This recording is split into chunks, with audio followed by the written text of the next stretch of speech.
옆에 분들에게 인사합니다. 예수님은 왕이십니다. 아멘. 하나님 은혜로 저는 데이비드 호건 목사님 설국산 집회 이후에 또 러시아의 블라디보스톡 머리털 나고 처음으로 러시아에 갔습니다. 굉장히 먼 줄 알았더니 비행기로 2시간이에요. 인천공항에서 블라디보스톡까지는 2시간이고 실제로 공중에 떠 있는 시간은 1시간밖에 안 되더라고요. 근데 그렇게 가까운 나라인데, 제주도처럼 가까운 곳인데 그렇게 멀게 느껴졌던 것 같아요. 그래서 오늘 지난 데이비드 호건 목사님 통해서 함께하면서 교제하면서 그리고 말씀을 통해서 받았던 은혜들을 좀 나누려고 합니다. 아멘. 기대가 되십니까? 예, 먼저 말씀을 한번 보겠습니다. 디모데후서 3장 10절로부터 12절 말씀입니다. 디모데후서 3장 10절로 12절, 신약 346페이지입니다.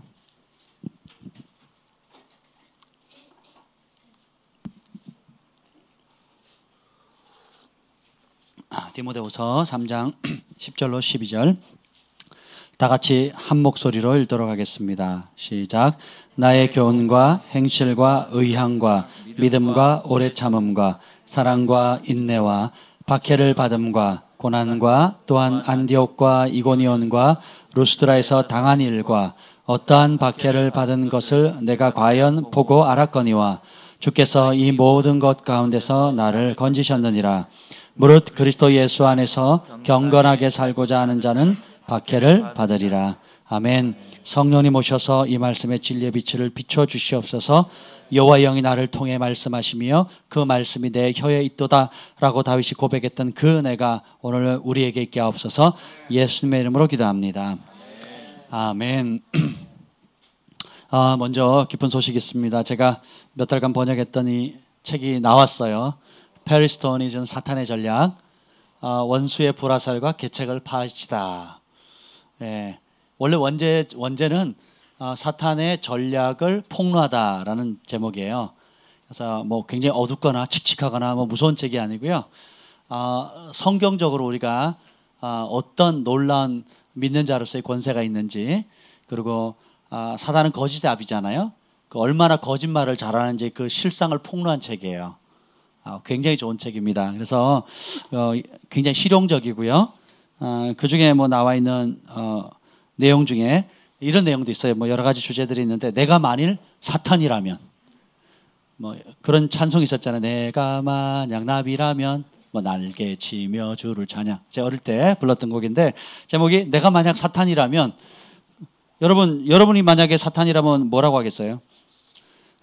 근데 여기서는 뭐라고 나냐면, 이분이 굉장히 유명한 분인데 호주에 갔더니 페리스톤이라는 목사님을 아시더라고요. 거기 지도자들이. 내가 만약 사탄이라면 영으로 하나님을 예배하는 것의 중요성을 부정할 것이다. 하나님이 찾으시는 사람은 신령과 진정으로 예배하는 사람 찾는다 그랬잖아요. 내가 만약에 사탄이라면 영으로 예배 드리는 것, 예언적인 프로페틱 월십이라든지 우리의 마음과 뜻과 정성을 다한 예언적 찬양이라든지 영의 찬양을 영으로 예배하는 걸 중요성을 부인할 거라는 거지. 그래서 전통과 보수가 빛나는 그런 종교적인 제의, 죽은 생명력도 없고 감동도 없고, 그냥 성가대가 잘하는 걸 평가하는, 앉아서 평가하는 뭐 그런 예배를 드리지 않겠습니까? 그렇죠? 근데 우리의 영어로 예배를 드리면 하나님과 교통하게 되고, 하늘의 것을 우리의 것으로 지금 취할 수 있게 되고, 하나님과 교통의 문이 열리게 되는 것입니다. 아멘.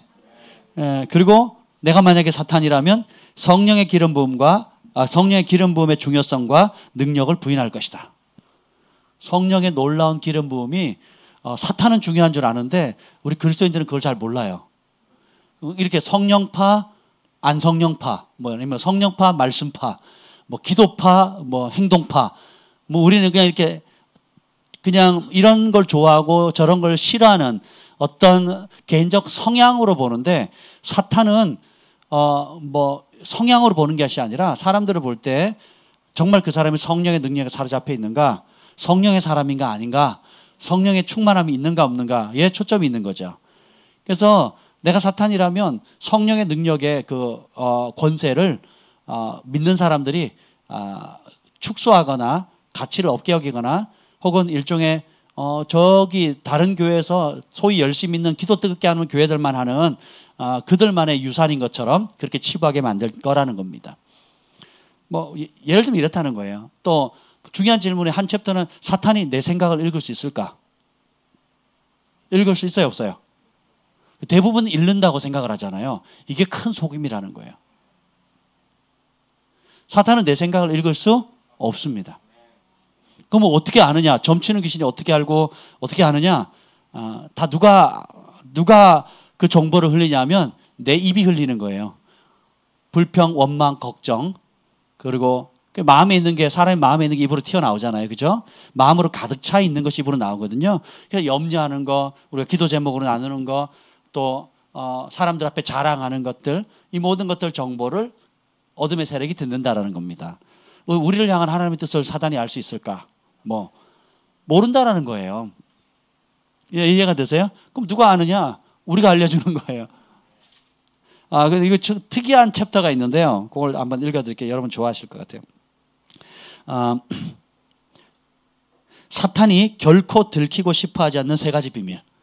사탄의 자신이 가지고 있는 세 가지 비밀이에요. 그게 뭔지 아세요? 첫 번째, 자기가 전능하지 못하다는 것을, 그러니까 무제한적인 존재가 아니라는 것을 드러나는 걸 싫어한대요.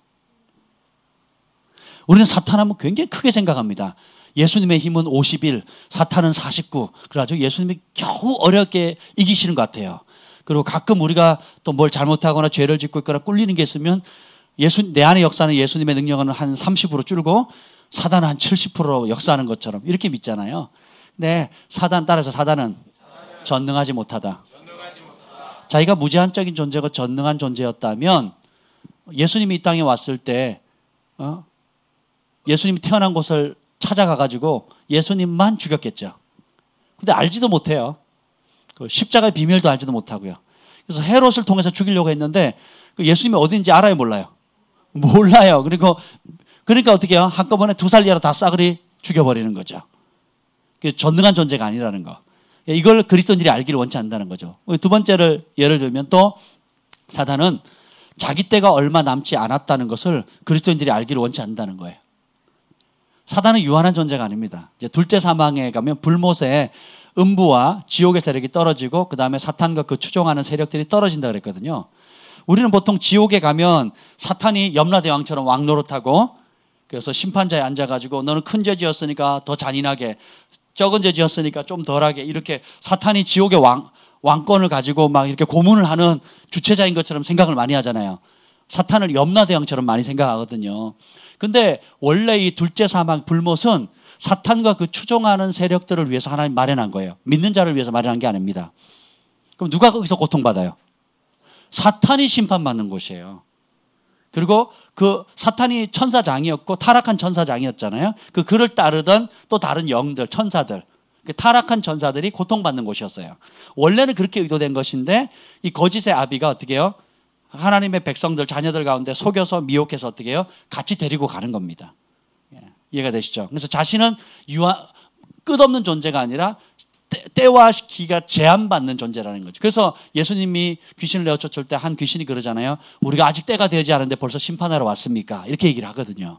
그러니까 자기 때가 제한적이라는 것을 아는데 성도들이 알기를 원해요. 그러면 이걸 알게 되면 어떻게 되냐? 여러분 지금 당하는 고난, 어려움, 또 인내, 또 여러분들이 견디기 어려운 이런 모든 것이 영원하지 않다는 거예요. 심지어 여러분이 어떤 이유든지 뭐 사단의 공격을 받고 있다 생각해도 그것은 영원하지 않다라는 거예요. 제한적이라는 거예요. 사탄은 전능하지도 않고 여러분의 속마음을 다 꿰뚫어 보는 것도 아니고, 이해가 되세요?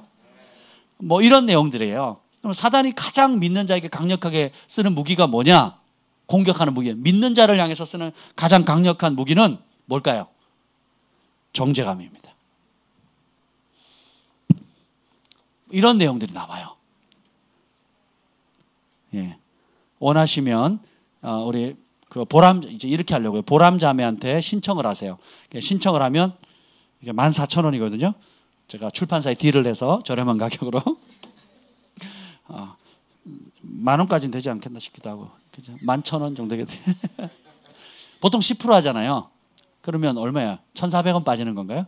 그럼 12,800원, 12,600원인가요? 하여튼 뭐 이렇게 될 텐데 한번 잘 해봅시다 한번. 그래서 원하시는 분은 짜투리 없이 그냥 버림해가지고 이렇게 하도록 하고, 또 우리 이제 결혼을 준비하는 우리 청년들, 싱글 청춘 남녀들에게 이 책을 권해요. 제가 예전에 읽었던 책인데 감자탕 교회 조연삼 목사님이 쓴 결혼 설명서예요. 굉장히 재밌습니다 이거. 그래서 실제로 본인이 상담했고 말씀을 했던 건데 되게 재밌어요. 실제적이고 뭐 제가 이 내용을 다 전적으로 동의하지는 않습니다. 전적으로 동의하지는 않지만 굉장히 많은 삶의 지혜를 담고 있어요.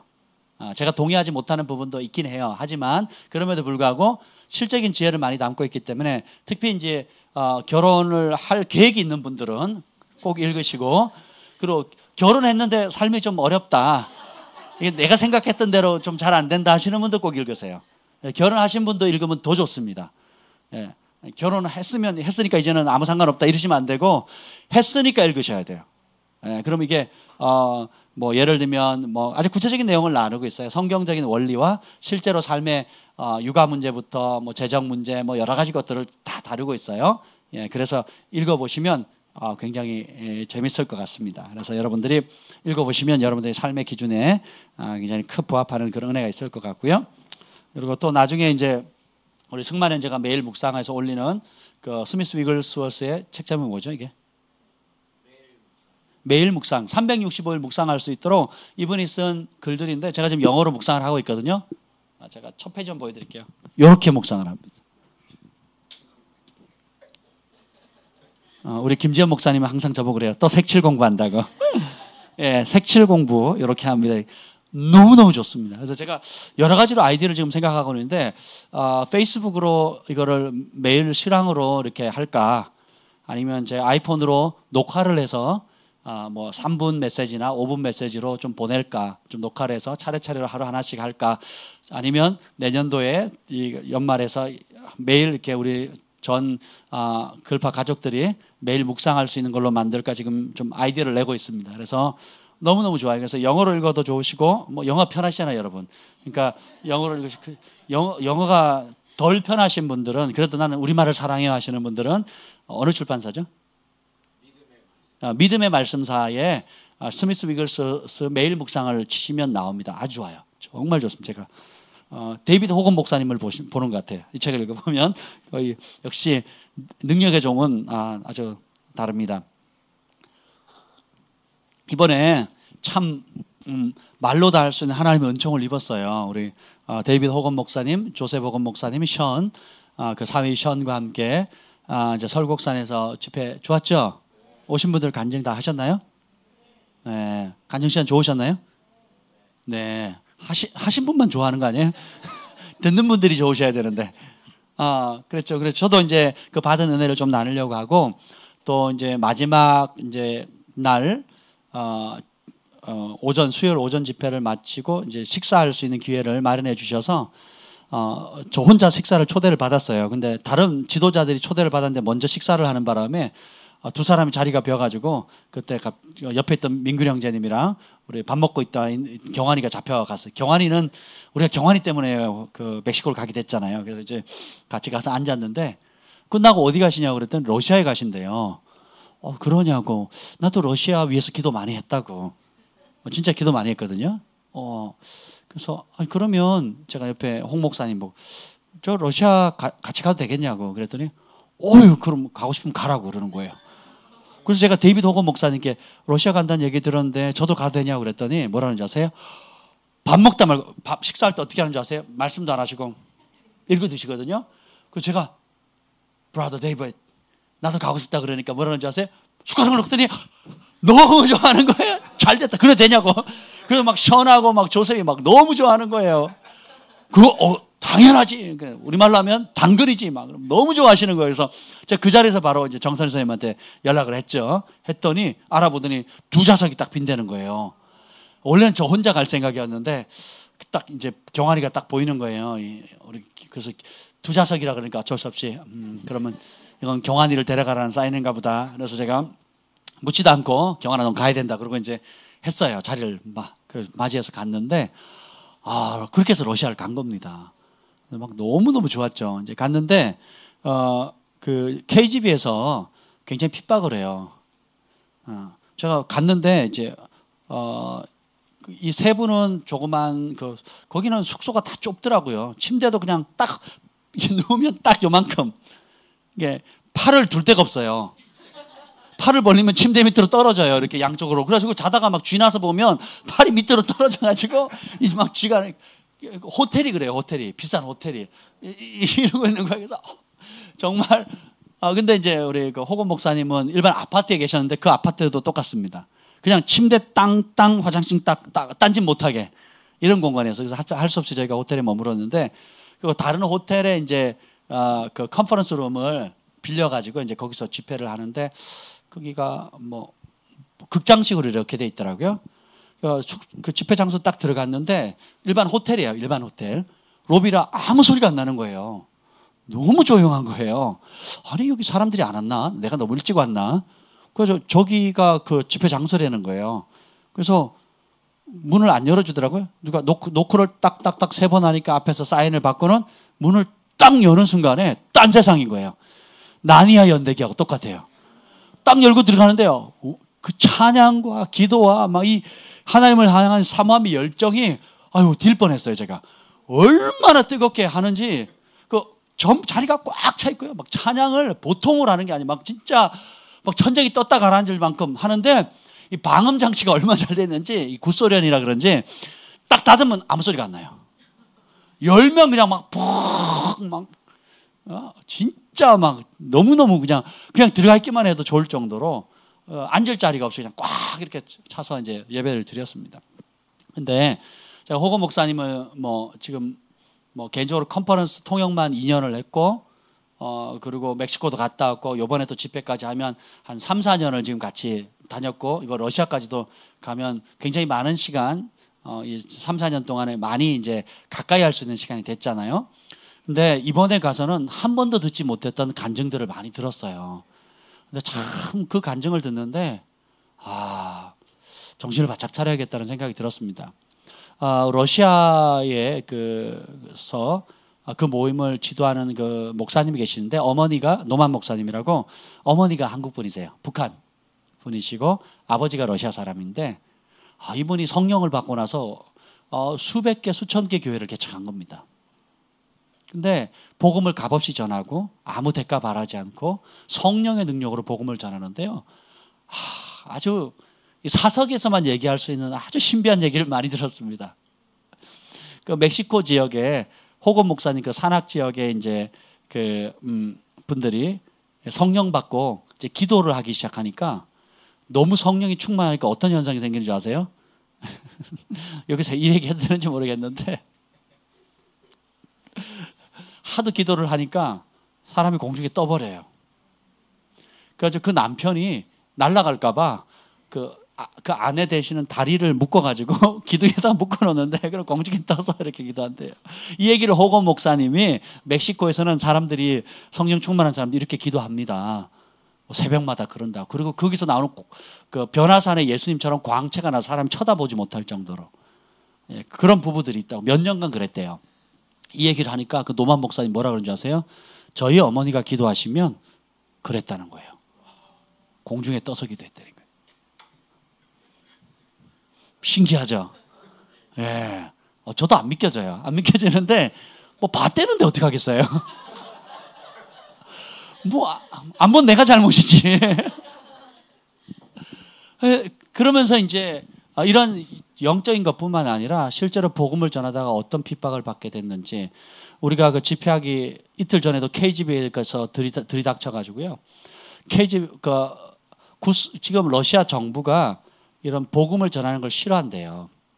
그래서 구소련에서 이것이 풀어지면서 제가 고등학교 때 성령 받고 교회 갔을 때 깨달은 게 뭐냐면 한국 교회 대부분 한국 교회가 북한의 통일과 남북의 통일과 러시아의 해방을 위해서 기도하는 걸 알았습니다.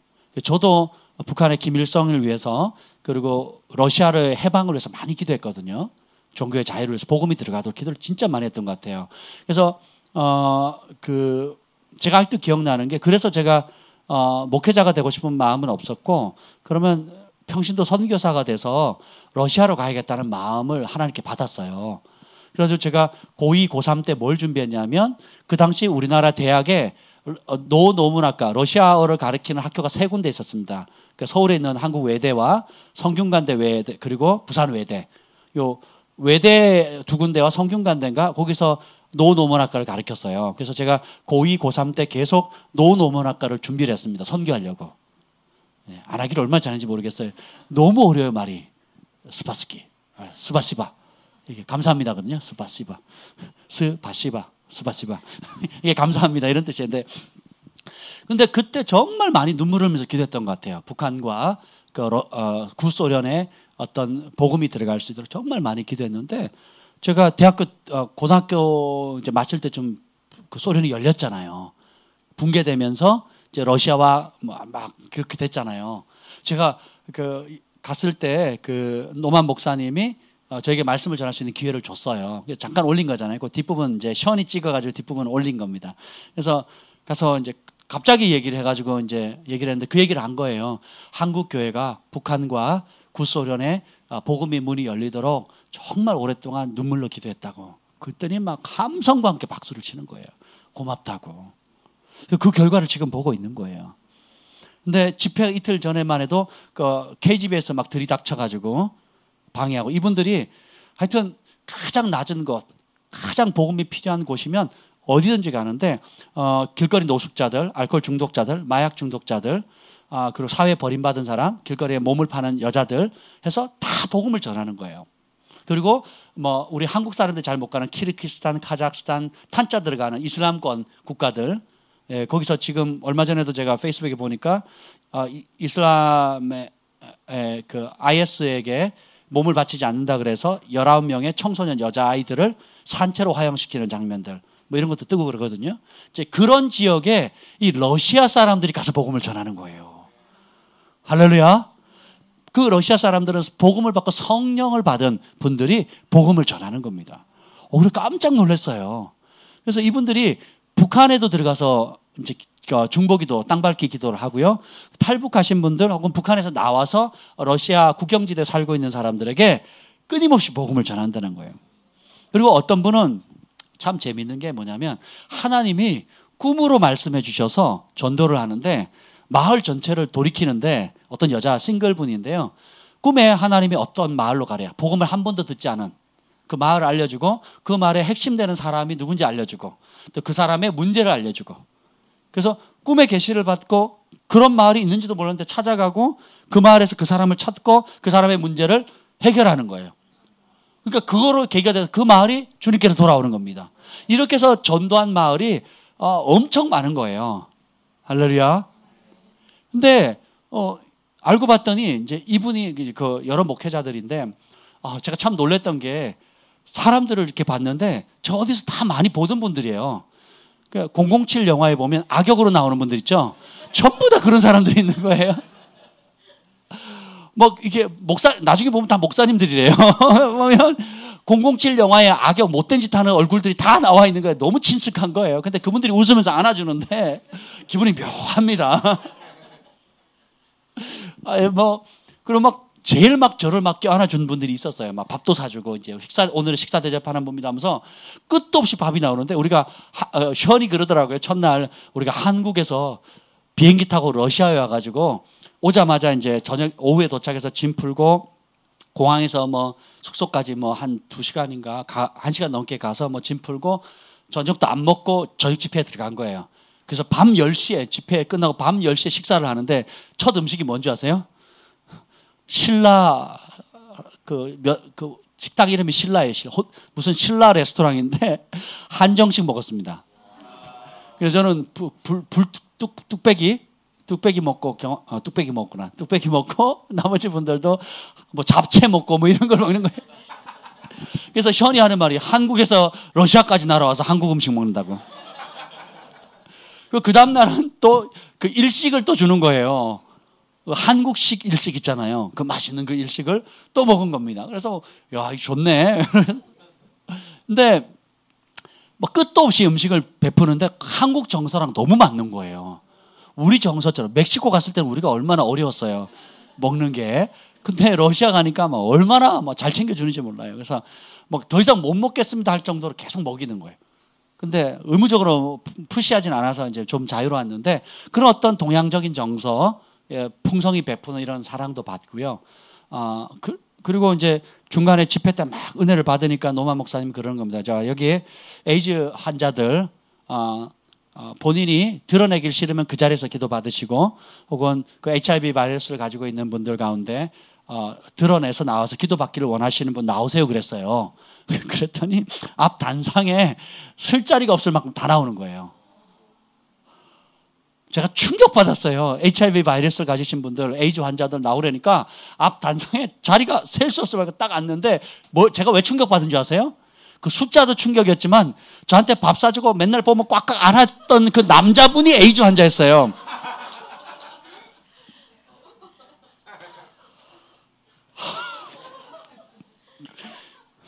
그래서 우리 호거 목사님과 같이 이렇게 기도했는데 그때부터 이상해요. 막 기분이. 저분이 왜 나한테 친한 척하는 거야? 근데 더 놀라운 게 뭐냐면 그 꿈을 통해서 마을마다 하나님께서 주시는 계시를 가지고 복음을 전하는 그 여자 싱글도 HIV 바이러스를 가지고 있는 분이에요. 그때 하나님의 사랑이 막 물밀듯이 밀려오는 거예요. 도대체 우리 하나님은 어떤 분이실까? 우리 에이즈가 걸릴 정도면 여러 가지 원인이 있겠죠. 주로 이제 주사 바늘이라든지 아니면 뭐 헌혈이라든지 아니면 실제적인 그런 성관계를 통해서 이런 것들이 오는데 어쨌든 좋은 것들은 아니거든요. 근데 거기서 먼저 하나님의 사람들 그런 정말 인생의 바닥 막장 인생을 사는 그 바닥에서 하나님의 사랑을 부으시고 건져내셔서 또 그런 사람을 건져내게 하는 거예요. 그래서 이분이 길가에 있는 노숙자들이나 몸을 파는 사람이나 HIV 바이러스를 가지고 있는 사람들을 전도하고 다니는 겁니다. 나도 그렇다. 이런 나를 주님께서 구원해 주셨다. 너도 구원받을 수 있다. 그래서 이렇게 해서 그들을 먹여주고 재워주고 또 회복시킬 수 있는 이런 사역을 활발하게 하고 있는데 그걸 누가 싫어하느냐? KGB가 싫어하는 거예요. 러시아 정부가 싫어하는 겁니다. 이해가 되세요? 그래서 교회가 카페를 만들었는데 막 불법적으로 침투해서 막 조사하고 막 무너뜨리려고 하고 오기 전에도 그랬어요. 이틀 전에. 저희가 둘째 날에 같이 거기서 이제 러시아 전통 음식을 대접을 받았는데 집회 다 끝나고 하시는 말씀이 지금이라도 KGB에서 들어와서 우리를 이렇게 해갈 수 있습니다. 핍박할 수 있습니다. 그러나 우리는 두려워하지 않습니다. 그러는 거예요. 죽으면 죽으리이다 그러는 거예요. 이분들의 전도 열정이 얼마나 대단하냐면 제가 충격받았는데요. 그냥 은혜 받으면 성령 받으면요 그 사람들을 그냥 그룹 파송한대요. 복음이 필요한 곳이면 어디든지 파송하는 거예요. 그러니까 보통 사람들이 갈 수 없다고 하는 곳을 다 파송하는데 어디까지 보내냐 그랬더니 북극까지 보냈대요.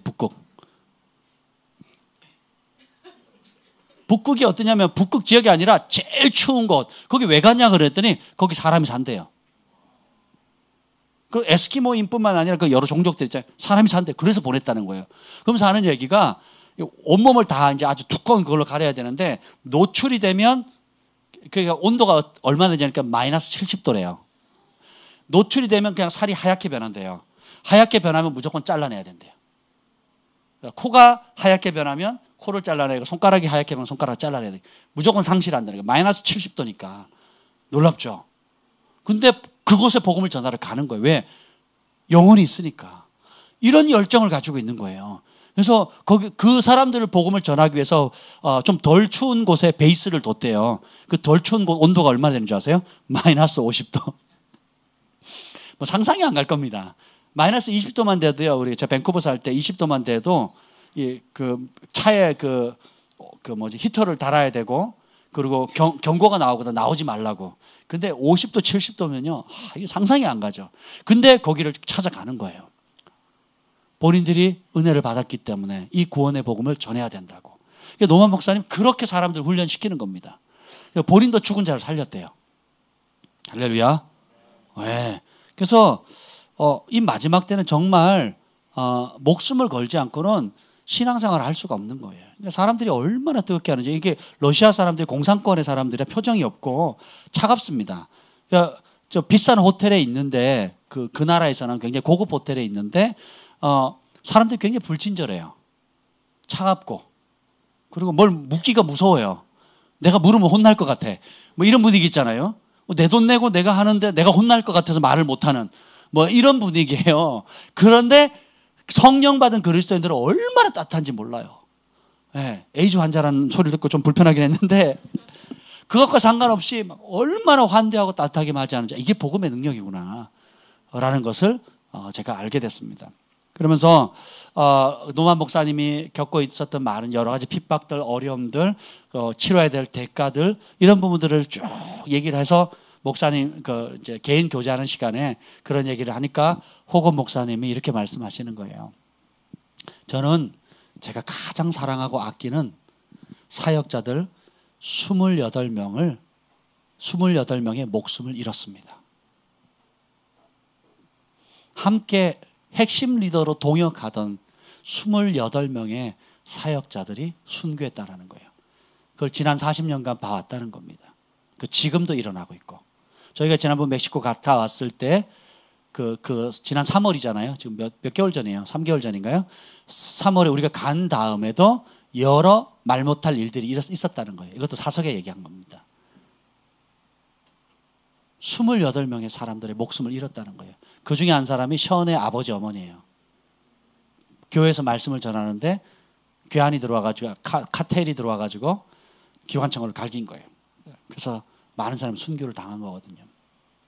그러니까 참 제가 아이러니했던 게 왜 호건 목사님 저렇게 막 기쁘고 호건 목사님 그러잖아요. 기쁨은 선택이라고. 그래서 막 기쁘게 하는데 그때 호건 목사님의 아들 조셉 호건과 그 사위 션 윌리엄스 표정을 보면요. 아주 냉담하거든요. 표정이 없거든요. 가만히 있어요. 왜 그런가 봤더니 제가 이해가 되는 거예요. 왜냐하면 이게 과거에 그렇게 핍박이 나고 지금은 안 일어났다 그러면 웃을 수 있는데 지금도 그 상황인 거예요. 과거에 28명의 핵심 사역자들과 심지어는 복음을 전하면 그 마을을 통째로 다 쓸어 죽여버리는 거예요. 카텔이 와가지고. 그러니까 이 어떤 초자연적인 성령의 역사, 안전병이 일어나고 소경이 눈을 뜨고 정글낫이 현대판 운동병이 낫고 죽은 자가 살아나는 이런 역사가 있는 반면에 동시에 어떻게 해요? 여러분 호건 목사님 그러시더라고요. 자기 사역에 500명의 죽은 자가 살아났대요. 근데 자신은 죽은 자를 위해서 한 1000명 이상 기도했대요. 그러니까 죽은 자를 위해서 기도했는데 살아나지 않은 사람이 한 1000명이 된다는 거예요. 그 말은 여러분 시체 여러분 몇 번 보셨어요? 사체 몇 번 보셨습니까? 평생에. 평생에 몇 번 보셨어요? 한 번, 두 번 있을까요? 없잖아요. 장례식장 가도 사체 봐요? 안 보잖아요. 실제로 우리가 죽은 시신을 맞이할 경우는 드물거든요. 그렇죠. 저는 고2 때 봤어요. 우리 목사님 딸이 죽은 시신 옆에서 밤새 지켰거든요. 예. 그리고 뭐 이제 그리고 전도사 사역할 때도 사역자들이 전부 다 휴가 갔을 때 누가 죽었다고 연락이 와가지고 갔는데 왜 나를 부른지 모르겠어요. 내가 왜 가야 되는 거예요? 시신이 금방 죽어서 그러니까 몸이 말랑말랑해요. 원래 빳빳하게 굳거든요. 근데 그 옆에서 어떻게 할지를 모르는 거예요. 그래서 기본적으로 일단 뭐 팔다리를 펴야 된다 해서 그것만 펴놓기만 했어요. 일자로. 어떻게 할지를 모르니까. 근데 호건 목사님의 삶 가운데 1000여 명이 넘는 사람, 죽은 사람에서 기도했다는 것은 뭡니까? 1000명, 1500명 이상의 시신을 봤다는 거예요. 그것도 총상을 당하거나 교통사고를 당하거나 또 잔인하게 칼로 맞아 죽거나 하는 이런 헤아릴 수 없는 많은 것들을 봤다는 거죠. 예. 그래서 그런 사람의 힘으로는 해결할 수 없는 그 상황 가운데 하나님께 부르짖었을 때에 진짜 사람의 힘으로 할 수 없는 그곳에 복음의 능력이 나타났다는 거예요. 그래서 이 복음은 말이나 공교로운 감동적인 사람의 혼을 자극하는 눈물을 짜내는 그런 감동으로 전할 수 있는 것이 아니라 진짜 예수님 말씀하신 대로 가면서 전파해 가라사대 회개하라 천국에 가깝다면서 천국에 가까운 표적을 보이라는 거죠. 병든 사람 고치고 죽은 자 살리고 문둥병 깨끗하게 하고 귀신을 내어 쫓고 거저 받았으니 거저 주어라. 내가 믿고 예수님이 전하라고 하는 그대로를 전했을 때 예수님이 약속하신 그대로의 역사를 보는 것 외에는 방법이 없는 상황 속에 스스로 들어간 겁니다. 할렐루야. 그래서 이분이 호건 목사님이 이제 그 노만 목사님을 위로한다고 계속 이런 얘기를 본인이 겪었던 어려움들을 식사 자리에서 계속 얘기를 하는데 이 밥 먹는 자리에서 이 얘기를 한다고 한번 생각해 보세요. 그러니까 얘기를 하시는데 그러는 거예요. 저는요 어느 마을에 갔더니 마을 사람들 통째로 저를 거부했습니다. 그래서 그 다음 주에 또 갔습니다. 그랬더니 마을 사람들이 두들겨 패기 시작하는데 죽도록 패서 실제로 마을 사람들은 제가 죽은 줄 알았대요. 그러니까 죽기까지 맞은 거예요. 한번 생각해 보세요. 여러분 죽도록 맞았다고 한번 생각해 보세요. 그래서 죽은 줄 안 거예요. 그 바울이 당했던 거죠. 그래가지고 그 사람들은 사람이 죽으면 어떻게 하냐? 강물에 던진대요. 그래서 자기도 죽도록 맞아 의식을 완전히 잃은 상태로 이제 자기 죽은 줄 알았죠. 그래서 강물에 던졌는데 하나님이 초자연적으로 자기가 어떻게 나온지도 모르겠대요. 던졌는데 이렇게 쳐박았으면 물속으로 쳐박았으면 죽었었잖아요. 그 뜨게 만드셨고 의식을 차려보니까 자기가 물 바깥으로 나와 있더래요. 본인이 나왔는지 천사 끄집었는지 모른대요. 근데 그렇게 해서 죽도록 맞은 게 3번입니다. 그래서 강물에 던져진 게 3번이래요. 그리고 자신이 총에 맞았는데 총이 관통을 한 거예요. 뇌를 관통을 한 겁니다. 1cm만 더 1mm만 더 옆으로 갔으면 눈알이 빠졌을 거래요. 근데 다행히 눈을 비껴서 이렇게 관통한 거죠. 근데 그 고통이 얼마나 끔찍한지 안 겪어봐서 모른다는 거죠. 근데 자기가 그 죽는 그 피를 너무 많이 흘렸고 이제 의식도 없고 그래서 마지막 난 죽겠다고 유언하는 그 상황에서 내가 복음을 전하기로 간 그 말, 그 핍박한 그 자리에 복음을 전하기로 했으니까 내가 못 가니까 아들 요셉을 불러 우는 요셉을 보고 가라는 거예요. 그래서 그때 그 얘기를 들었을 때 요셉의 나이가 그래도 20살은 됐겠지, 30살은 됐겠지 이렇게 생각했거든요. 그 당시 요셉의 나이가 몇 살인지, 요셉 호건 목사님 나이가 몇 살인 줄 아세요? 10살. 그래서 어려서 못 간다 그러니까 걱정 마라, 비서가 있지 않느냐. 그래서 비서 자매님하고 10살짜리 조셉 호건을 원래 자기가 복음을 전해 그 자리에 보낸 거예요. 그래서 조셉 호건이 순종하고 울면서 간 겁니다.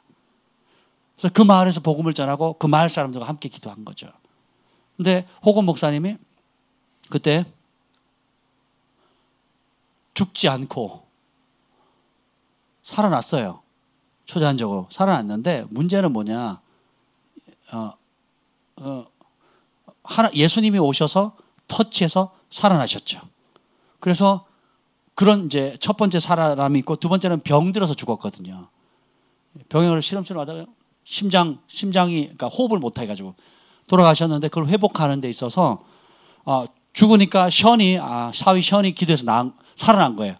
호흡은 붙었는데 이 숨을 못 쉬는 현상이 석 달이 지속되는 거예요. 석 달이 지나니까 그 석 달이 지났을 때에 이런 일이 있었습니다. 그러니까 석 달 동안 숨도 잘 못 쉬고 이 물건 하나 못 들고 컵도 못 들었다는 거죠. 이런 상황 가운데 매년 연초가 되면 40일 금식을 하는데 그 기간이 된 거예요. 그래서 이때 그 호건 목사님 사모님이 그걸 기억하지 않기를 원했는데 호건 목사님 기억한 거예요. 그래서 이제 금식 시간이 됐으니까 하루에 음식도 별로 먹지도 못했는데 당신 이러다 죽는다고 그랬더니 그래도 금식하게 됐으니까 금식하자고. 근데 그때 호건 목사님이 한 말을 제가 적었어요. 여기다가. 예, 너무 감동적인 말이었어요. 제가 읽어드릴게요. 7번. 병으로 죽었다가 살아나서 막 이렇게 침상에 누워서 석 달 동안 그냥 손 하나 까딱 못하는 그런 상황 속에서 이렇게 얘기를 합니다. 금식하지 말라고 호건 사모님이 말리니까 이렇게 얘기를 하세요.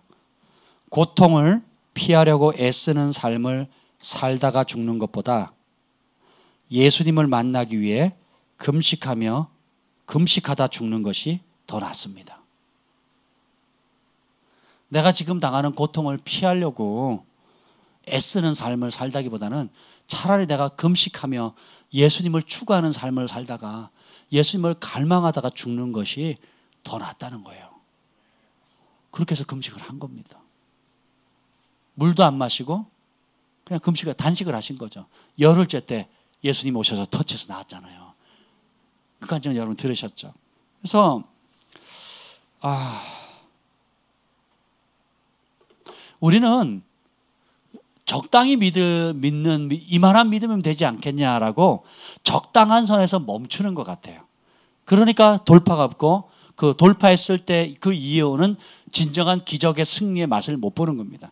적당히 기도하다가 안 되면 말고, 적당히 금식하다가 안 되면 말고, 적당히 믿음의 싸움을 싸우다가 안 되면 너무 쉽게 포기하는 경향이 있습니다.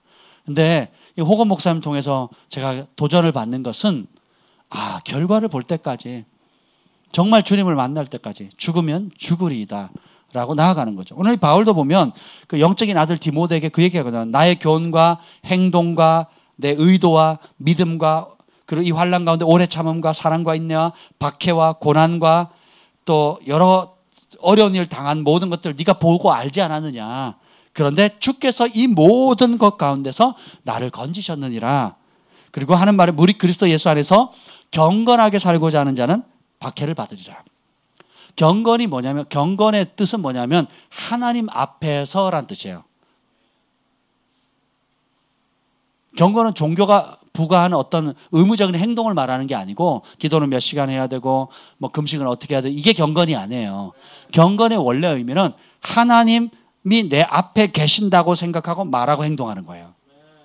그 하나님 앞에 있다는, 꼬람대요, 하나님 앞에 있다는 의식을 늘 갖고 사는 삶을 얘기하는 거예요. 그래서 하나님이 보고 계신다는 그 하나님의 칭찬을 사람의 칭찬보다 더 크게 여기는 사람, 하나님의 기준을 사람의 기준보다 더 절대적으로 여기는 사람. 그래서 호건 목사님이 이런 말씀을 하셨어요.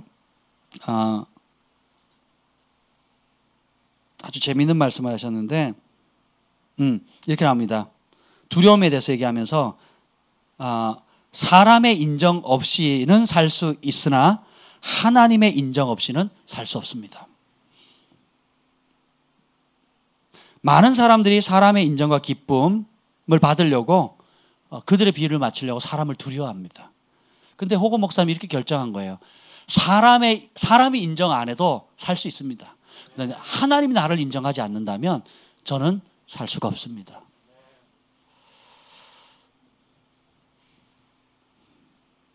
전에 군산에 계시는 홍 목사님 얘기를 했잖아요. 홍성욱 목사님 군산 추수하는 교회 이번 이제 여름 수련의 장소이기도 한데, 패밀리 캠프 우리 장소이기도 한데, 거기에 하나님의 영광이 임하니까 뭐 액자를 걸어도 막 금가루가 생기고 사람들 옷에 막 치유도 일어나고요, 귀신도 떠나가고요, 그 놀라운 부흥들이 일어나는 겁니다. 그래서 하나님이 임재하시니까 엄청난 자유와 하나님이 정말 그런 가시적인 임재가 막 나타나니까 집회 장소에 오면 막 너무너무 행복한 거예요. 성도들이 변화되어지고 묶임으로, 귀신으로부터 자유케 되고 병이 낫게 되고 초자연적인 뭐 여러 현상들이 많이 생겼어요. 그래서 교회 오면 사람들이 행복한데, 자세히 보면 주님의 임재가 임하니까 사람들이 너무 행복한데 행복해하지 않는 사람들이 많더래요.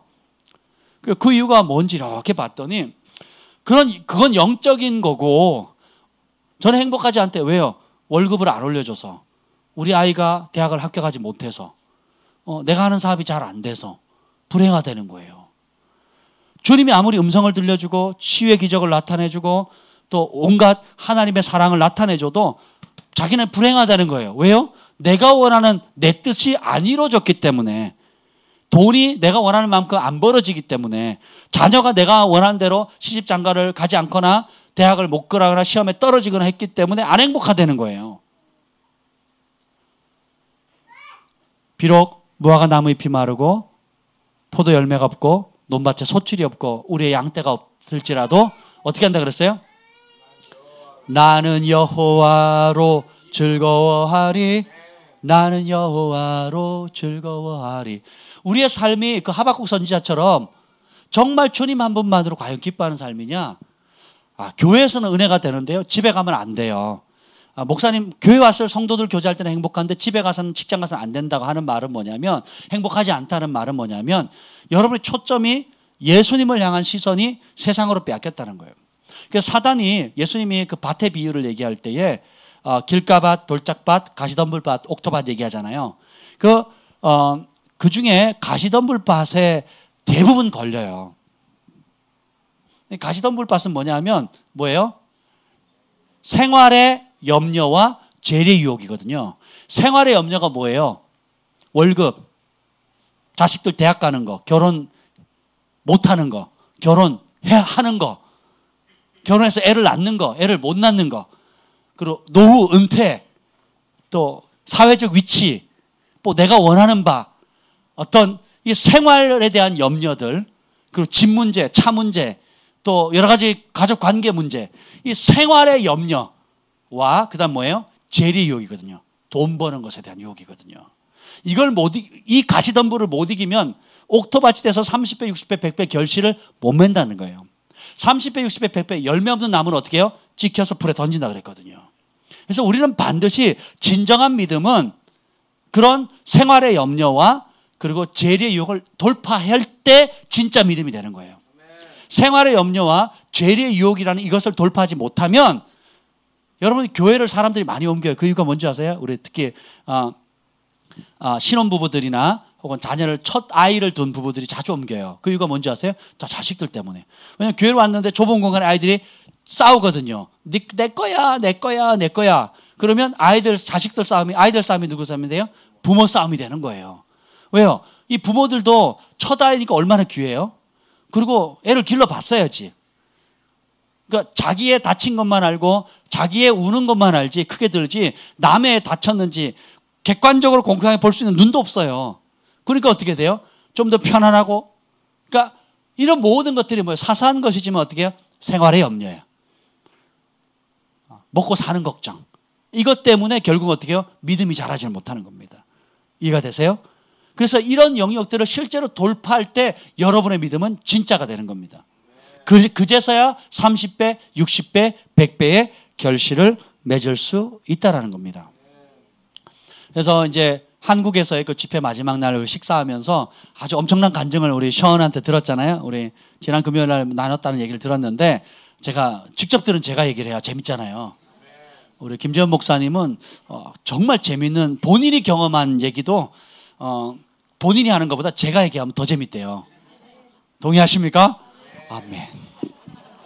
사람들이 얘기를 들으면 제가 경험한 줄 알아요. 저는 전에 들은 얘기인데 션 목사 밥 먹다 말고 갑자기 그런 얘기를 하는 거예요. 놀라운 기적이 일어났다고. 우리 팀이 떠난 다음에 실제로 그 션의 아내가 호건 목사님 딸인 크리스탈이잖아요.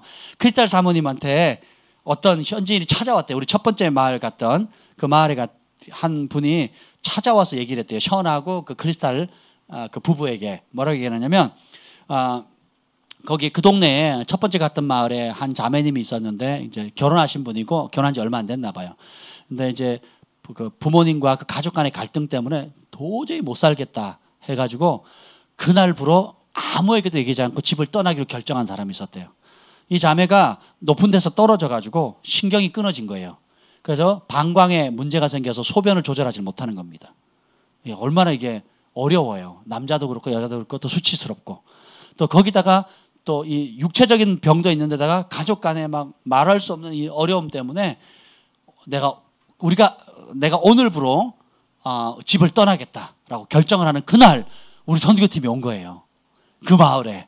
그러니까 마을 잔치잖아요. 왜냐하면 그날 돼지 잡고 그리고 그 마을 사람들 1년에 한 번, 두 번 먹을까 말까 한 우리는 구역구역 막 토하면서 먹었던 그 음식인데 그분들은 1년에 한두 번 결혼식이나 이런 잔치할 때만 먹을 수 있는 거기 때문에 도망을 가더라도 일단은 먹어야 되잖아요. 하여튼 뭐 또 지구 반대편에서 한국 사람이 왔다. 여러분 그거 아세요? 그분들 멕시코 사람들 머리털 나고 처음으로 한국인들 본 거예요. 우리는 동물원의 원숭이입니다. 그러니까 한국 사람을 머리털 나고 처음 본 거예요. 그러니까 동네는 진짜 마을 잔치인 거죠. 음식 나오죠. 뭐 또 그 캠프 열지요. 또 한국 사람도 온다니까 거기에 설득을 당해가지고 억지로 온 겁니다. 그래서 우리가 찬양을 막 몇 시간 하는 동안에 뒷자리에 그냥 마지못해서 앉았었잖아요. 그래서 말씀 전하고 이제 기도하라고 했을 때 저희 팀들이 전부 다 뒤로 가서 기도했잖아요. 기억나죠? 근데 션이 그런 얘기를 하는 거예요.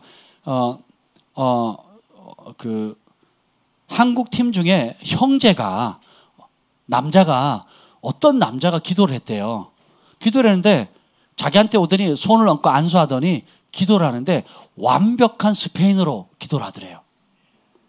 완벽한 스페인어로 예언을 하는데 내가 지금 우리 가족들 간에 갖고 있는 그 마음의 어려움들, 상처들, 아픔들을 완벽하게 예언을 하더래요. 그래서 눈물을 그것 때문에 내 어떻게 한국에서 온 사람이 내 사정을 알고 그래서 막 거기 감동을 받고 막 눈물을 흘리는데 손을 얹고 기도하는 순간에 하나님 환상을 열어줬대요. 그 환상을 열어주는데 의사복장을 한 어떤 분이 걸어오시더니 자기 심장을 꺼내더래요. 심장을 꺼내가지고 그 심장을 상처난 찢어진 곳을 정성스럽게 한 땀 한 땀 꿰매더래요. 그리고 다시 심장 속으로 집어넣더래요. 자기 넣더래요. 그러면서 자기 그 아팠던 상처들이 순식간에 다 나와버린 거예요. 그래서 그 형제가 완벽한 스페인어로 기도를 마치는 순간에 이 과정도 끝나버린 거예요. 그 예수님, 그 의사복종을 한 그분도 사라졌대요. 할렐루야.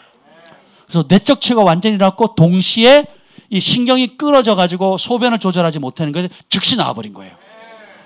할렐루야. 우리 글파 남자가 그랬대요. 그래서 제가 호거 목사님한테 그래서 제가 그랬다고. 그때 옆에 있던 민규 형제가 아니 내가 했다고. 그래서 제가 맞아요 민규 형제가 한 것 같아요. 이제 그렇게 얘기를 했습니다. 그래서 제가 호거 목사님 그러더라고요. 누가 한지 모르는 게 은혜라고. 다 자기가 한 줄 알잖아요. 아멘. 예수님이 하셨습니다. 예수님이 하신 거예요. 우리 팀이 그때 뒤쪽에 앉아있는 사람들 다 가서 했거든요. 그래서 우리 관동 형제도 많이 기도하고 제가 그랬어요. 이거는 아무래도 재호 형제님이 한 것 같다고. 하나님이 전혀 쓰실 것 같지 않은 그런 분을 통해서 아주 강력하게 쓰시거든요. 그래서 아마 재호 형제님 아니면 우리 관동 형제님이 하지 않았을까. 모르죠. 동경이 했을지도 모르는데. 어쨌든 간에 생각을 해보세요. 우리 팀 중에 스페인어를 하는 사람이 아무도 없었어요. 제로. 그리고 누구도 손 얹고 스페인어로 기도한 사람이 없습니다. 아마 해도 방언으로 기도했고 아니면 조용히 기도했을 거예요. 근데 그 자매 귀에는 완벽한 스페인어로 들렸다라는 거예요. 이게 기적 아닙니까? 아멘. 그래서 이번에 오면서 이제 제가 이제 마지막 블라디보스토크 공항에서 이제 한국으로 오는 비행기를 같이 타는데 제가 인사하는 비디오를 찍었어요. 우리 이번 12월 29일부터 1월 11일까지 가는 그 기간에 저는 내년에 오는 건 줄 알았어요. 근데 그럼 좀 여유를 가지고 준비하겠다 했는데 몇 달 안 남았잖아요. 하반기에 그것도 제가 오늘 여행사에 알아봤더니 제일 성수기 중에 피크래요. 그 말은 이게 세상적인 땅의 관점이고 그 말은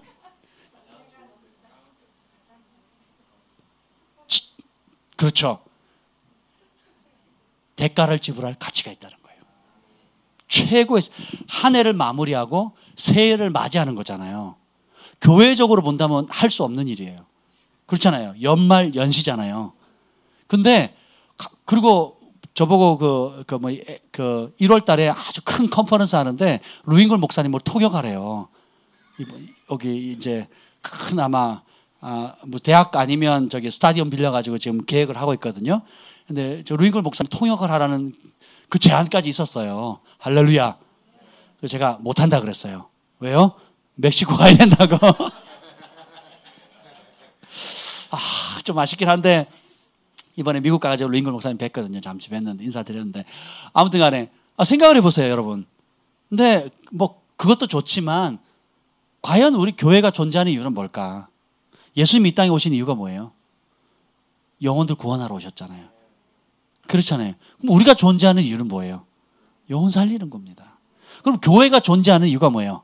송구영신 예배 드리는 겁니까? 아니면 새 예배를 드리기 위해서 존재하는 건가요? 송구영신 예배 드리는 게 중요하죠. 근데 송구영신 예배를 위해서 교회가 존재하는 건가요? 교회는 왜 존재하는 겁니까? 영혼을 구원하는 겁니다. 아멘. 그래서 가만히 생각하니까 치를 대가가 있는 거예요. 가치가 있는 겁니다. 호거 목사님 또 그 기간이 비가 안 오고요. 그리고 온도가 제일 추울 때가 4도, 그리고 낮 기온 최고 온도가 21도예요. 일교차가 14도입니다. 그래서 비는 안 오고요. 그러니까 낮에는 덥고 밤에는 춥고 아침 저녁은 춥고 쌀쌀하고 4도에서 21도니까 일교차가 굉장하죠. 예, 그런데 마을 돌아다니면서 복음 전하기는 너무너무 좋다라는 겁니다. 그래서 여러분들이 호거 목사님한테 가게 해주세요. 한 달만 머물게 해주세요. 어떻게 해주세요라고 요청을 했는데 호거 목사님이 전부 다 노예하셨다는 거예요. 어떤 사역자는 그 집회 기간 내내 쫓아다니면서 해달라고 요청을 했대요. 가고 싶다고. 그랬더니 호거 목사님이 나중에요. 그 말은 뭐예요? 오란 얘기예요, 말란 얘기예요. 안 된다는 거죠. 그래서 저한테 와서 허락받았으니까 언제 가냐고 저한테 얘기를 하는 거예요. 그래서 제가 그건 허락이 아닐 거라고, 허락을 받았으면 연락처를 주실 거라고 제가 그렇게 얘기를 했죠. 그래서 나중에 호거 목사님 그러시더라고요. 박 목사님이 이끌어오는 팀만 받도록 하겠습니다. 그러는 거예요. 식사 자리에서. 아멘. 이게 은총이에요, 은총. 할렐루야. 지금 부산에서 또 저쪽 어디서도 또 작년부터 계속 같이 가자고 말만 하라고 어떻게든 모든 스케줄 제끼고 가겠다 그러신 분들이 꽤 있거든요. 그래서 제가 그거는 어렵습니다. 제가 그렇게 얘기를 했어요. 왜냐하면 훈련을 받지 않고 팀으로 하지 않으면 어렵고요. 호거 목사님 그러시더라고요. 이제 내년도는 지금 또 그 멕시코 상황이 또 치안 상태나 이런 상태가 불안정하대요. 더 많이 어렵대요. 그런데 하나님 살아계시다고. 그러면서 오면 너무 좋을 거라고. 마치 또 그 조셉 목사님 아들 그 데이빗 호거 목사님 손주 고르반이 이제 12월에 결혼을 해요. 그래서 그 결혼을 12월 첫 주에 미국에서 하고 그다음에 그 멕시코에 와서 12월 말에 이제 우리 가면 호거 목사님 센터 있잖아요. 그 넓은 센터 5km 차를 타고 가도 좌우로 땅이 다 호거 목사님 그 센터거든요. 이제 그 센터에서 최소 1,000명 이상 거기 있는 모든 지도자들 다 모아가지고 집회를 한대요. 그래서 9개 지역의 디렉터들이 다 온대요. 다 오고 소 2마리 잡고 돼지도 많이 잡고. 그래서 먹이고 잘 먹이고 집회하고 그러면 딴 거 안 한대요. 한 3일 동안 예배하고 찬양하고 자고 예배하고 찬양하고 자고 3일 동안 그냥 왜 그러냐 그랬더니 찬양할 때 사람들이 치유받는데요. 예배할 때 사람들이 변화된다는 거죠. 그래서 그 밤이고 낮이고 그냥 잠자는 시간 외에는 다 예배하고 찬양하고 말씀 전하고 치유하고 이것만 한다는 거죠. 그렇게 해서 또 고르반 그 결혼 축하도 하고요. 그 센터에서 그렇게 하고 난 다음에 이제 다시 산악으로 갑니다. 이번엔 좀 기간이 길잖아요. 29일부터 10일까지니까 한 13박 14일 정도 되나요? 하여튼 굉장히 길어요. 그러면 이제 산지에 가가지고 지난번처럼 마을 이제 다니면서 캠페인을 합니다. 캠페인을 하면서 전도하고 기도하고 이렇게 할 계획입니다. 기대가 되죠? 그래서 뭐 재정적으로나 시간적으로나 또 교회적으로나 이게 만만치는 않지만 따라합시다. 가치가 있다. 우리의 존재 목적 그리고 사는 이유가 다 여기에 달려 있습니다. 그래서 가만히 생각하니까 교회 행사나 어떤 교회에 관례적으로 해야 하는 그것을 생각하면 꿈도 못 꾸는 일인데 우리 교회가 존재하는 목적을 따지니까 너무 기쁜 일이지 않습니까? 아멘. 그렇게 생각하니까 거기에도 시간 쓸 가치가 있고 물질을 쓸 가치가 있고 사실 최고로 가치 있는 일에 우리의 시간과 물질과 삶을 드릴 수 있는 기회를 받은 거잖아요. 다른 교회는 원해도 못 가거든요. 개인적으로 요청을 해도 안 된다 하시거든요. 근데 저희에게는 그런 만남의 은총 또 함께 동역할 수 있는 그런 은총의 문을 열어주셔서 참 너무 감사했고 또 이제 여러분들이 이제 그 세계 선교헌금 작정하셨잖아요. 그걸 제가 이제 통장에 이렇게 잘 모으고 있는데 생각보다 시간이 당겨져가지고 조금 어렵게 됐는데 어쨌든 간에 또 그 중에 일부를 이번에 왔을 때 제가 달러로 바꿔가지고 그 선교비를 교회 이름으로 심었습니다.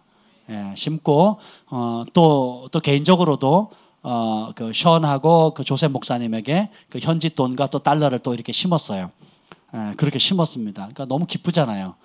따로 저희가 여러분들과 준비했던 선물도 갖다 드리기도 하고 굉장히 그분들이 잘 표현을 하지 않지만 너무 감사하게 생각하는 거예요. 그 블라디보스톡에서 이제 한국으로 돌아오는 그 비행기를 타기 전에 션이 이렇게 오더니 조셉 목사님 오더니 그 경환이에게 비행기 값을 신고 싶다고 그 블라디보스톡 그 왕복하는 서울 왕복 비행기가 그분들은 350불에 끊었나 봐요. 350불을 저한테 주더라고요. 할렐루야. 예, 55만 원에 끊었는데 나중에 나머지 차익을 달라고 얘기하려고요. 본인이 350불에 끊었다고 350불 주더라고요. 그래서 저희는 55만 원에 끊었거든요. 마지막 남은 좌석을 끊느라고 늦게 끊느라고. 생각을 해보세요. 그러면서 호건 목사님이 그 경환이한테 이런 얘기를 하시더라고요. 이 아이는 너무 잘 절제돼 있고 훈련을 잘 받았다고. 그리고 큰 은총을 받은 아이라고. 굉장히 기대가 된다고. 소개를 해주는 거예요. 한 사람 한 사람 소개하면서 저도 소개해주고 이제 마지막으로 경환이를 소개하는데 조셉 호건 목사님하고 션은 이 두 사람은 저처럼 죽은 자를 살린 사람입니다. 이러고 소개를 하니까 막 박수치고 난리가 났어요. 그리고 저는 저에 대해서 또 소개를 해서 제가 박수를 받았습니다. 우리 경환이를 소개할 때 뭐라 그러는지 아세요? 이 아이는 아직 죽은 자를 살리지 못했습니다. 그런데 살리는 법을 배우려고 오늘 여기 왔습니다. 아멘. 그래서 자, 누가 죽으실래요? 누가 죽어야 살릴 거 아니에요? 애비는 빼고. 한번 생각해 보세요. 그래서 그리고 저희가 그 예배식 하여튼 뭐 호고 목사님이 얼마나 저희를 깍듯이 챙겨주시는지요. 하나하나 다 챙겨주시는 거예요.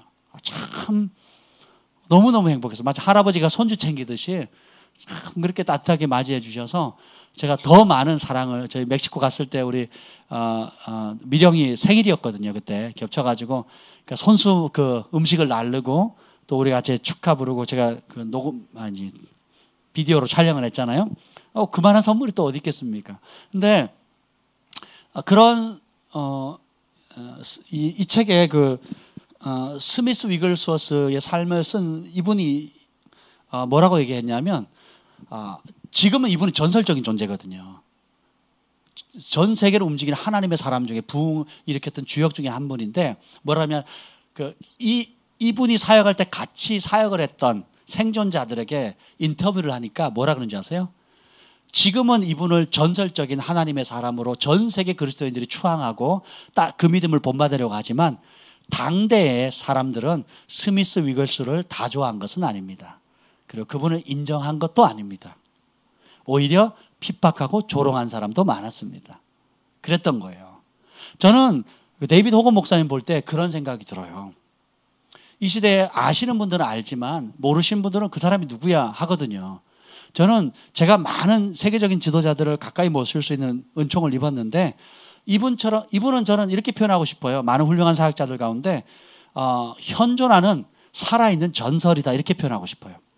이분의 사역 가운데 죽은 자들이 500명이 살아나고 또 단순히 은사로 능력으로 사역하는 것이 아니라 43년 동안 한 자리에서 나라 전체를 뒤바꾸는 어마어마한 핍박과 어마어마한 고난을 겪어내면서 3번 죽고 그 얘기보다 28명의 동역자들이 죽고 자기도 맞아서 강물에 던져진 거 3번 그리고 실제로 2번 죽고 또 온갖 핍박과 배신과 또 여러 가지 어려움들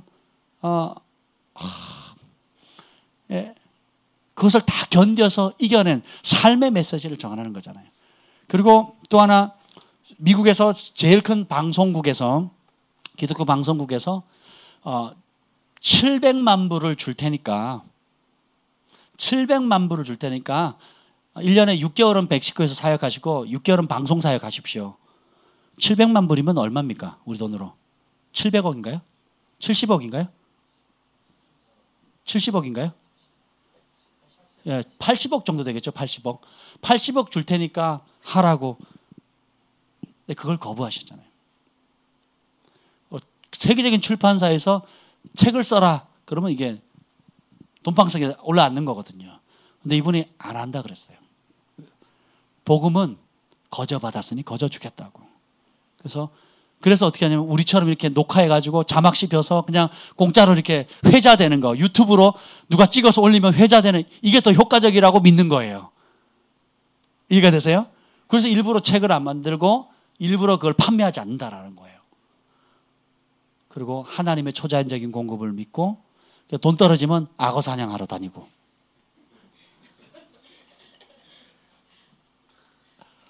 근데요, 이분들이 굉장히 그 겸손하고 초라한 삶을 사는 것 같은데 왕의 자녀로서의 모든 좋은 것은 다 누리고 삽니다. 조셉 호건 목사님 그 시계를 봤더니, 조셉 호건 목사님 시계를 봤더니 그 뭐였더라, 아이폰에서 만든 시계가 뭐야? 아이워치인가요? 아이워치를 차고 있는 거예요. 가격이 얼마인지 저는 모르겠어요. 사볼 생각을 해본 적이 없어요. 60만 원. 이야, 탐나더라고요. 데이비드 호거 목사님 차고 있는 시계 한번 보세요. 근데 선교사 자녀라고 가난하게 살도록 하지 않는 거예요. 본인은 10의 9조 생활을 하고 10의 1조로 생활하고, 호거 목사님. 그리고 조셉 호건이나 그 자녀들도 10의 2조, 3조, 4조 다양하게 살거든요. 그러면서 어떻게 해요? 가난한 사람을 섬기지만 부유하게 사는 겁니다. 아멘. 제가 그 속옷을 샀거든요. 아주 세일을 하는 좋은 것들을 샀어요. 낮게 포장이 되어 있는 남자 속옷을 샀어요. 근데 그걸 딱 사는 날 션이 왔잖아요. 그래가지고 이거는 션을 주라나 보다, 사이즈가 저랑 비쌀 것 같아가지고 줬더니요, 너무 좋아하는 거예요. 그래서 퓨마거든요. 퓨마. 그 기능성, 그 한국에서 거의 최고급입니다. 그래서 그걸 싸게 아주 파는 그 케이스가 있어가지고 정말 싸게 샀거든요. 정말 싸게 샀는데 그걸 줬어요. 낮게 포장된 걸 줬더니 어떠냐 그랬더니 자기한테 딱 맞대요. 그리고 자기 동생이 있는데, 그 선교지에 있는 동생이 있는데 이 메이커를 제일 좋아한대요. 그래서 나눠 쓰기를 했다고. 그러면서 그래서 괜히 사는 게 아니에요, 사는 게. 그래서 어쨌든 뭐 나눌 때에 굉장히 행복해지더라고요. 그래서 행복해지고, 또 이분들이 가장 낮은 곳에 섬기지만 왕의 자녀로서의 어떤 그런 아름다움들, 그런 품위, 그리고 그 권세들, 예수님이 죄인들의 친구셨고 가장 낮은 곳에 오셨지만 그분은 부유하게 사셨거든요. 이해가 되세요? 십자가 달렸을 때 그 옷을 서로 가져가려고 하잖아요. 좋은 옷이니까. 승만이 옷이었다 그러면 어떻게 쓸까요? 생각해 보세요. 사이즈가 커서 못 가져가요. 네, 이불로 쓰면 모를까. 한번 생각해 보세요. 그래서 우리가 하나님의 자녀됨의 이 권세에 대해서 없고 가난해서 못 주면 추한데, 풍요롭고 복을 받아서 풍요롭고 넉넉한데 나누어주고 스스로 낮아지기를 원한다면 이건 아름다운 것입니다. 하나님께서 저와 여러분을 그렇게 부르신 거예요. 왕의 자녀로서 부른 겁니다. 아멘. 그래서 저는 저희 자녀들이나 또 제가 뭔가를 선물할 때나 혹은 누군가에 베풀려고 할 때에 항상 고민이 되죠. 좋은 거 할 거냐, 좀 싼 거 할 거냐, 혹은 뭐 이런 게 있잖아요. 그러면 제가 아주 심플하게 결정을 합니다. 내 이웃을 내 몸처럼 사랑하라 그랬잖아요. 그러면 상황을 바꿔놓는 거예요. 내가 받는 입장이라면 뭘 받으면 기분이 좋을까? 어느 쪽을 선택하면 좋을까를 생각합니다. 그러면 당연히 뭘 원하겠어요? 좋은 걸 원하죠. 그래서 제가 사치하지는 않지만 좋은 것, 최상의 것, 최고의 것을 주려고 노력하는 겁니다. 그것을 타인에게뿐만 아니라 우리 자녀들에게도, 우리 가족들에게도 그렇게 하려고 많이 노력을 하는 거예요. 그러니까 어떻게 돼요? 그런 복을 받는 겁니다. 제가 차는 시계, 이게 잠수부 전용 시계거든요. 제가 산 게 아닙니다. 선물 받은 거예요. 제가 늘 공항에 나가서 섬기잖아요. 입국할 때나 출국할 때, 또 캐나다에서 오신 어떤 목사님이 계시는데, 가까이 지냈던 목사님인데 만날 시간이 없어서 공항에 가야만 만날 수 있는, 한국을 떠나는 시간에 찾아갔더니 이게 막 한참 자랑을 하시는 거예요. 30분 동안. 이거 의미는 얼마고, 뭐 값은 얼마고, 이게 얼마나 좋은 시계고, 막 한참을 얘기하더니 이런 소중한 시계를, 이것이 너무 소중하기 때문에 목사님께 드리고 싶다고. 저 이걸 받았어요. 이게 제 팔에 차 있는 게 기적이에요. 왜냐? 수십 번도 제가 이걸 나눠주고 싶어가지고 이번에 션에게 주고 싶었어요. 이거를. 션이 시계를 안 차고 있더라고요. 션에게 이걸 흘러가지고 주려고 딱 마음을 먹었는데 환상이 열리더라고요. 김 목사님이 안 돼요, 안 돼요, 안 돼요, 안 돼요, 안 돼요, 안 돼요. 그러는 거예요. 그래서 남 줄 거면 자기 달래는 거예요. 왜냐하면 그 캐나다에서 주신 목사님이 우리 가정에게 너무 의미가 있는 소중한 분이기 때문에 이거는 평생 가보로 해야 된다고. 그래서 막 그런 환상은 잘 열려요. 그래가지고 제가 막 여기까지 풀렀다가도 그냥 다시 그냥 차고 다니면 안 될 것 같아요. 베풀어야 이게 또 이렇게 오는데 말이에요. 그러니까 그래서 제가 이 시계를 볼 때마다 그 목사님이 생각나서 또 중보합니다. 그래서 제가 좀 그런 아이디어를 냈어요. 누가 어떤 분이 신발을 사줬는데 그 신발을 신을 때마다 그분이 떠올라요. 그래서 좀 관계가 서원해져서 이제 떠나셨는데 근데 제가 그 신발 버리려고 그랬거든요. 처음에는 자꾸 떠오르니까 마음이 아프니까 이렇게 아프잖아요. 좋은 추억도 있지만 아프니까 처음에는 그 신발을 버리려고 했어요. 자꾸 또 아픈 마음이 자꾸 떠오르니까. 근데 버리면 일단 손해잖아요. 남주기도 그렇고 내가 신던 걸 남주기도 그렇고 버리자니 아깝고. 그래서 생각을 바꿨어요. 이 신발을 신을 때마다 그분을 축복하리라. 그래서 신을 때마다 축복하는 거예요. 주님, 그분을 축복합니다. 잘 되게 해주세요. 하나님 진리 안에, 하나님 사랑 안에 온전히 사로잡히게 해주세요. 뭐 이렇게 축복이 나니까 내가 그 신발 신는 게 즐겁겠어요? 안 즐겁겠어요? 즐거운 거예요.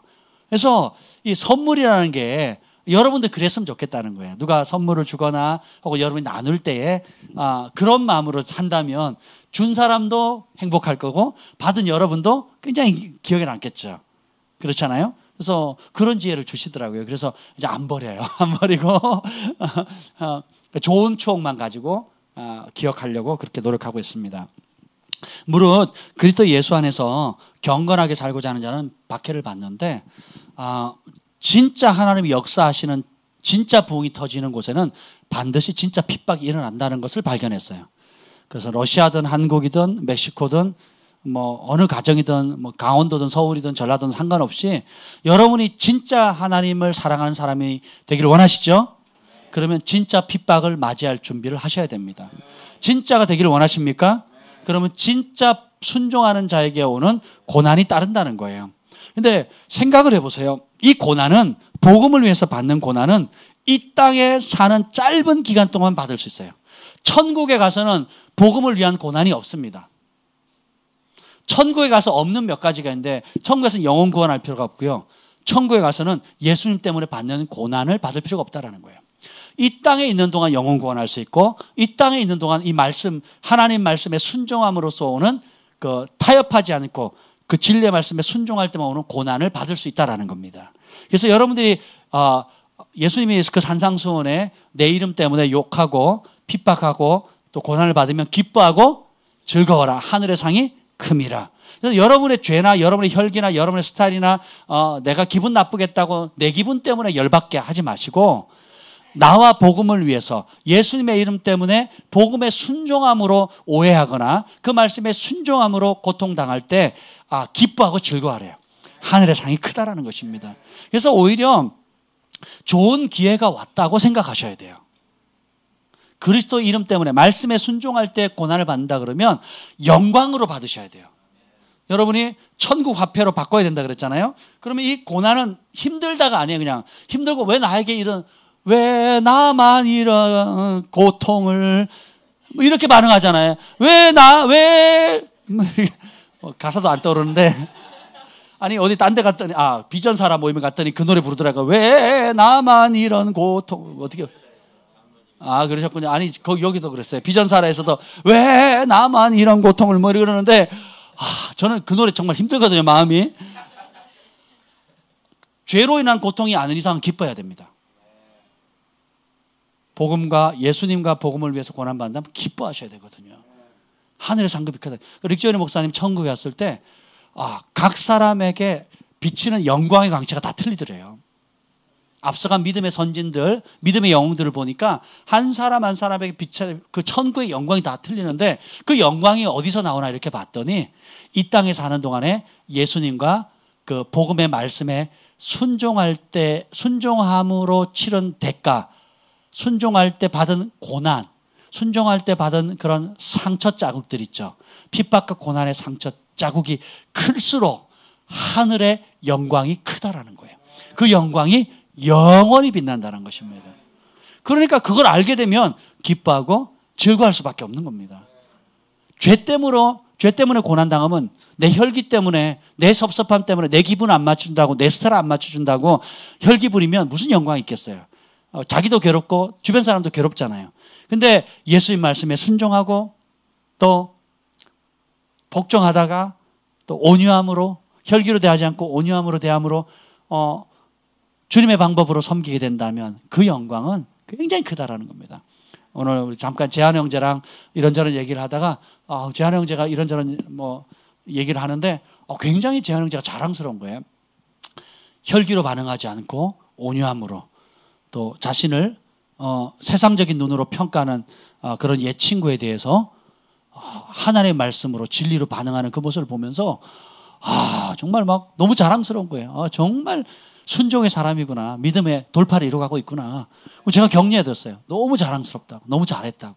다른 어떤 것보다 너무너무 그것은 잘한 것이라고 제가 격려해줬는데요. 여러분, 하나님께서 이 땅을 이렇게 우리를 내려보신다면, 하나님의 마음으로 본다면 여러분이 겪고 있는 생각하는 이런 문제가 완전히 다른 판도로 보일 때가 많다는 것입니다. 나는 실패했다고 생각하는데, 나는 부족하다고 생각하는데 하나님께서 너무 자랑스러워하는 경우가 있고, 나는 잘했고 이만하면 됐다고 생각하는데 하나님은 그것이 쓰레기라고 얘기하는 경우가 있거든요. 그래서 여러분들이 이 하나님 말씀을 알게 되면 하늘의 관점을 갖게 된다는 것입니다.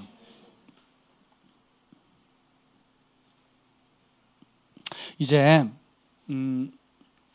그리고 이제 블라디보스토크 갔다 와 이제 김현호 목사님 이제 제가 어제도 이제 병원에 찾아뵀는데 많이 좋아지셨더라고요.